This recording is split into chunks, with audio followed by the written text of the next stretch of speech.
धारा 370 को हटाए हुए 5 साल हो गए, जिसे मोदी ने इसलिए हटाया था ताकि अखंड भारत का सपना पूरा हो सके।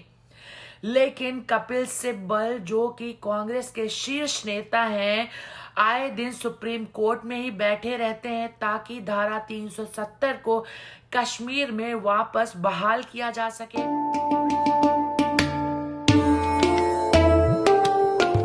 राम राम मित्रों, भाजपा के नेता तो सरेआम कहते हैं कि भारत एक हिंदू राष्ट्र है। धीरेन्द्र शास्त्री ने तो घोषणा ही कर दी कि जल्द ही भारत एक हिंदू राष्ट्र बनेगा, अखंड भारत का निर्माण होगा। लेकिन जब देश की सबसे पुरानी पार्टी तथा कथित सेक्युलरों की पार्टी के शीर्ष नेता कमलनाथ ने स्वीकार किया कि भारत एक हिंदू राष्ट्र है, तब थोड़ा आश्चर्य अवश्य हुआ। अखंड भारत और हिंदू राष्ट्र की बढ़ती मांग ने सभी भारतीयों के मन में 2 प्रश्न खड़े किए हैं। क्या मोदी सरकार भारत को हिंदू राष्ट्र बनाएगी? और दूसरा सवाल जो विपक्ष करता है, क्या भारत एक सेक्युलर राष्ट्र है? आज मैं आपके इन दोनों ही प्रश्नों के जवाब विस्तार में दूंगी। सबसे पहले मैं आपके इस प्रश्न का जवाब देती हूं कि क्या भारत एक सेक्युलर देश है?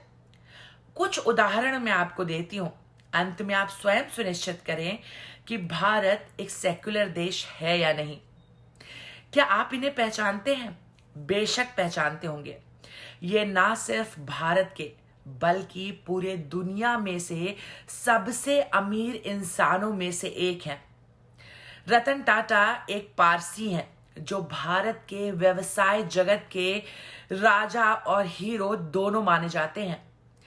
जब ईरानियों का एक समूह जो कि पारसी था, उन्होंने इस्लाम कबूल करने से मना किया, तब पारसियों का समूह भारत आया शरणार्थी बनकर। सोचिए, जो पारसी भारत शरणार्थी बनकर आया था, वो भारत के व्यवसाय जगत का राजा बन चुका है। ये लेजेंड फ्रेडी मर्करी हैं। इनका असल नाम है फारूक बुल्सारा।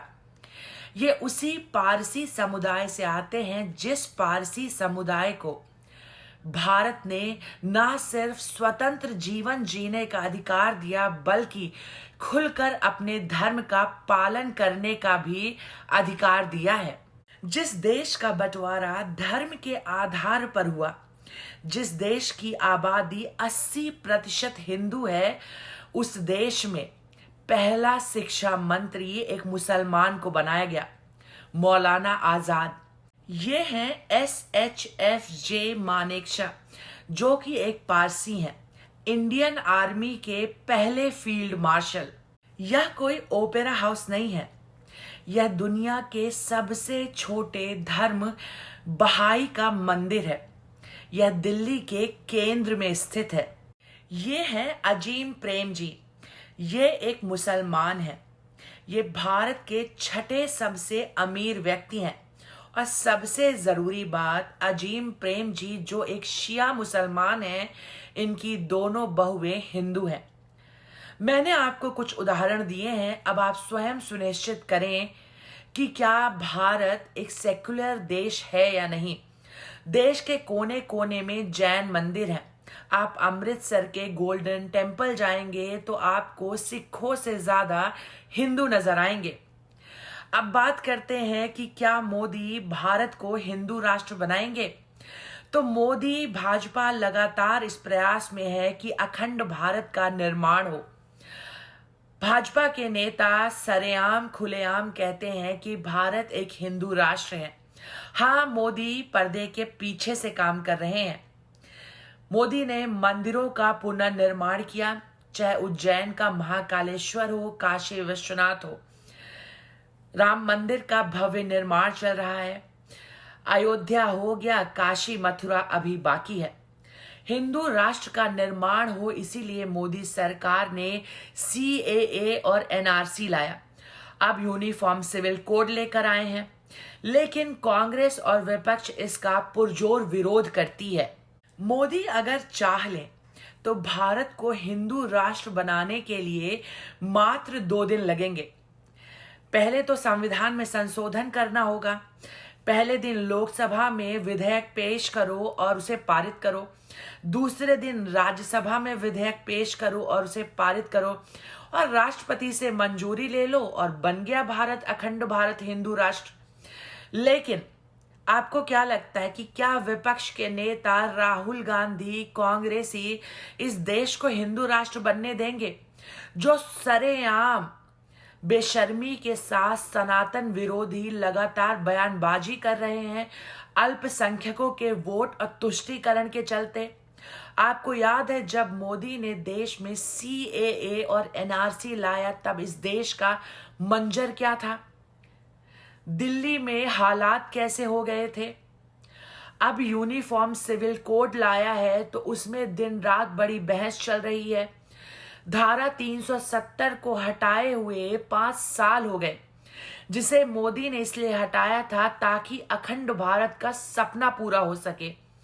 लेकिन कपिल सिब्बल, जो कि कांग्रेस के शीर्ष नेता हैं, आए दिन सुप्रीम कोर्ट में ही बैठे रहते हैं ताकि धारा 370 को कश्मीर में वापस बहाल किया जा सके। विश्व भर में 56-57 इस्लामिक देश हैं, 200 से ज्यादा ईसाई देश है। तो क्या भारत हिंदू राष्ट्र नहीं बन सकता? बन सकता है, बट प्रबल इच्छा शक्ति होनी चाहिए और ये इच्छा शक्ति मोदी के पास है, भाजपा की मंशा भी है। लेकिन आपको भाजपा को कुछ और समय और मौका देना पड़ेगा। मोदी ना सही तो योगी ही करके दिखाएंगे। भाजपा के नेता T राजा सिंह, जो खुलेआम डंके की चोट पर हिंदू राष्ट्र की मांग करते हैं, अगर उन्हें मौका मिल जाए तो भैया जल्द से जल्द भारत हिंदू राष्ट्र बनेगा। योगी तो किसी से डरते नहीं है। योगी को मौका दिया जाए तो योगी हम हिंदुओं का सपना जरूर पूरा करेंगे। लेकिन अभी आपको भाजपा को समय देना पड़ेगा, क्योंकि विपक्ष जो कि अपना हिंदू विरोधी चेहरा आए दिन बेनकाब करता है, वो इतनी आसानी से मोदी को हिंदू राष्ट्र का निर्माण करने नहीं देगा। इसीलिए थोड़ा इंतजार करें, थोड़ा धैर्य रखें। मैं आशा करती हूं कि एक दिन भाजपा, मोदी ना सही तो योगी ही सही, एक दिन हिंदू राष्ट्र का निर्माण अवश्य होगा। जय जय श्री राम, जय हिंद, भारत माता की जय।